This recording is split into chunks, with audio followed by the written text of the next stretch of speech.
unit of Warhounds, chase down those fleeing units. Also, very curiously, a single unit of Dragon Ogres. Isn't that fucking badass looking, guys? Yes. Gonna be very excited to see how they do in battle. For his frontline, for his core, he has 6 units of Forsaken, backed up by a single Death Wizard on a horse, as well as a single General, a single Sigvald, just on foot in those units of Forsaken to back them up. And for Chaos? Oh, you went for... So for you the went for Bretonnians. the... Yeah.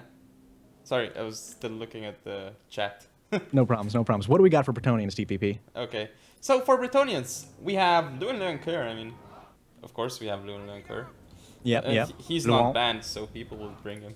Of Then course, of course. We have Pegasus Knight on the field as well. We have 6 Spearmen at Arms with shields up front, with 6 Peasant Bowmen backing them up, and 2 Grail Knights. We also have a Paladin, which I forgot to talk about, so that's on the field as well.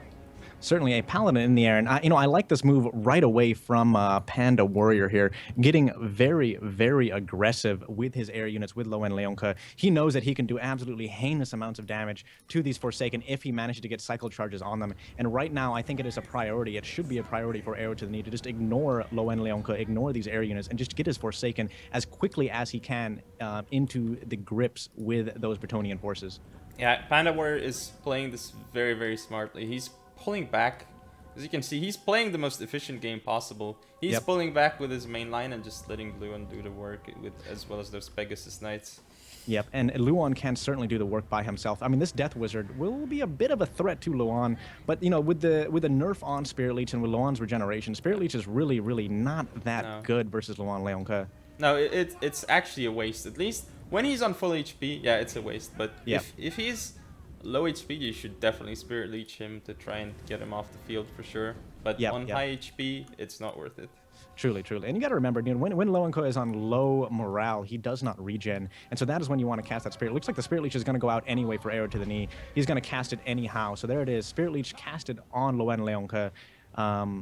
It looks like, how much mana does Spirit Leech take? It's 7. 9? 7. So it does look like the Chaos Forces still have probably around 18, maybe 19 mana left after casting that single spell. Luan taking a bit of damage, but not a hugely significant amount here. About 1/5 of his health. Yeah, I mean, he's going to have no trouble healing that back up very quickly. So Yep, exactly. Just going to wait a little bit. We see here, by the way, some of the aggression that was put on early on by Luan and his flying forces has stopped a little bit, but Luan's going to get back into it here. He's not done just yet. Another Spirit Leech looked like it's going to go down on Luan as Luan fights these Forsaken here. Forsaken not going to match up well against him, but we'll chase him away. We'll successfully chase him away. This is very nice. It is due. And what do you think about, by the way, this Archer position? We've been talking a lot about Archer position as we've been following J6 games, for example. I mean, I really prefer putting my Archers usually right about there as opposed to further back in line like we see Panda Warrior doing. This makes sense because of what he's doing. He's going to kill the Forsaken with the Grail Knights, and then he's going to probably move in with his own infantry to support. And then this is why, in this scenario, it makes sense. In other scenarios, wouldn't work so well. But Fate of Buna popped on those Grail Knights, but you can see the Forsaken, they're not good against Grail Knights at all, so that's really what Panda needed to do with Grail Knights, and he did it. And on top of that, very, very well-timed Curse of the Midnight Wind. That made it so that the charge bonus of the Chaos Knights was totally destroyed. They could not hit anything, so the charge bonus was useless. But in the meantime, the rest of the Chaos lines have met with the Bretonnians. Already, we see a line of Spearmen breaking. The Dragon Ogres are going to be able to crash through and likely get into the Archer line. Very bad news for Bretonnia right now. But the Grail Knights are returning, going to try to intercept those Dragon Ogres. Yeah, but look over here. This is not an engagement that Chaos is gonna win. Yeah, Sigvald is there, but oh wait, Luan is not there. I thought he was there. Okay, so that's not gonna go so badly for Chaos at all, actually. Because Luan is fighting the Chaos Sorcerer. And it looks like actually Luan is going to get caught just a little bit by some of these Chaos Knights here. Of course, the Spearmen are going to come and support these Chaos Knights in their struggles against Luan, but another Spirit Leech actually just got off of on Luan, and he is down to half health now. So at this point in time, very much a prime target for continued Spirit Leeches if the mana is available. Yeah, so many Peasant Bowmen going down right now as well. There's only like half the amount of Peasant Bowmen left, basically. Like just 3 of them left, and one of them is not really targeting anything. It's just sitting there talking about this one. Yep, this one just sitting there, not really shooting anybody at all. Not a lot of targets for it to shoot, to be sure. But still, you know, a little bit of use of those that could certainly increase their efficiency. We I see, by can't. the way, Where's Lewin? where is Luen? Where is Luan? Luan, where are you? He's actually in He's the here. back somewhere. Where the hell is he? I have no idea where Luan is. Here it is. Here it is. Oh, I Found see, I him. see. So Luen doing great work against these Forsaken here, and actually Luen alone could win this battle right now if he manages to take those Forsaken out, and if the Death Wizard manages to die somehow. But the Death Wizard is going to try to stay alive for a little while. Again, it gave a little more leadership to those Forsaken. Dragon Ogre's coming back, and maybe another Spirit Leech actually going on Luan in time. The Chaos Knight's doing very well in being able to take care of these archers that have kind of scattered the field, but some of those full health units of Spearmen that were earlier fighting the Forsaken in the front are starting to come back and will certainly prove trouble for those Chaos Knights. Yeah, it's looking good for Britonia because Chaos. Yeah, they have like those Chaos Knights, but Luon can deal with them anyway. Especially since we still have Grail Knights on the field and we still have Pegasus Knights. So this looks like a Britonia victory to me because they have all the tools necessary to deal with Chaos right now. Certainly, certainly. I think that, you know, the Grail Knights remaining, as well as the kind of large amount of peasants still remaining in the fight, are certainly going to help out Britonia in this battle. The one thing that I think Chaos might have going for it, and will win the battle for Chaos if they can manage it, is if they manage to kill Loan Leonke. Of course, they're going to have to continue Spirit Leeching and don't have a lot of mana left to do so, but they're going to have to somehow try to reduce the amount of health that Leonke has, and the rest of his army will surely break. Yeah, Luan has to get out right now because he's getting dangerously low.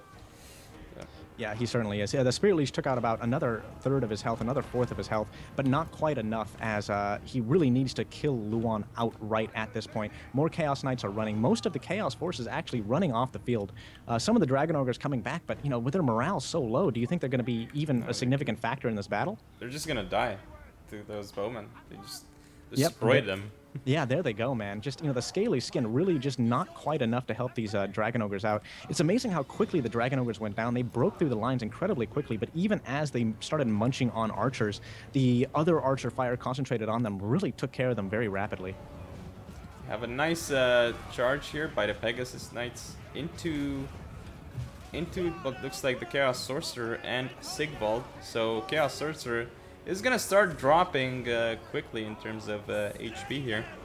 Definitely is, and you know, the Chaos Sorcerer is something that really should not die. He does not want his Chaos Sorcerer to die because he is the only thing right now that can hold a candle to a Loen Leonke, the only thing that has a possibility of killing him right now.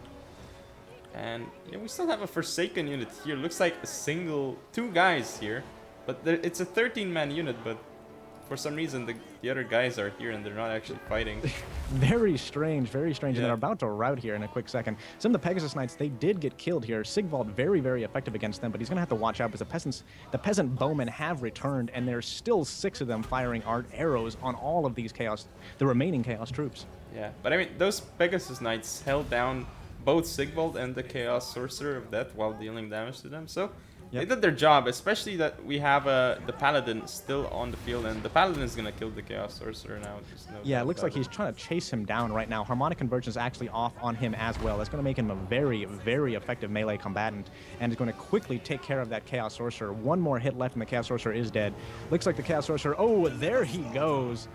The Grail Knights charging in with the horns as well. Managed to take out that Chaos Sorcerer. It is shattered. All that is left is Sigvald. Here comes Luan, and he doesn't manage to land before the game is over. Nope. There it is, man. Sigvald taken down here. So Arrow2daknee losing this first match up against Grimnir Ironborn, up against Panda Warrior. Very good match, and actually quite close, wouldn't you say so? Yeah, it was really close, but Panda played it.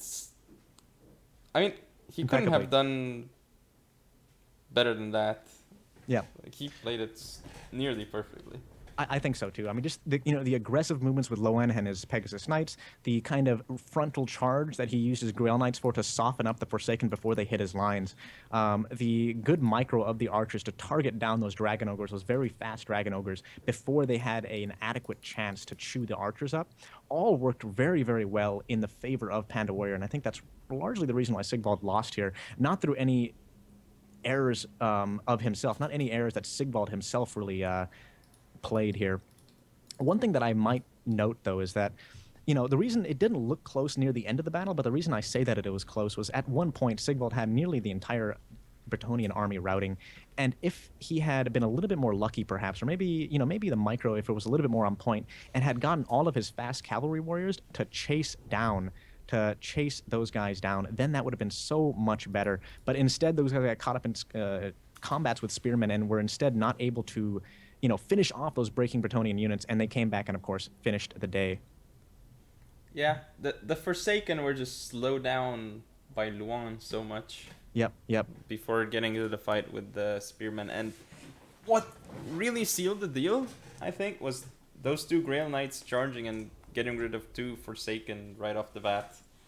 That was very important. 1 second here.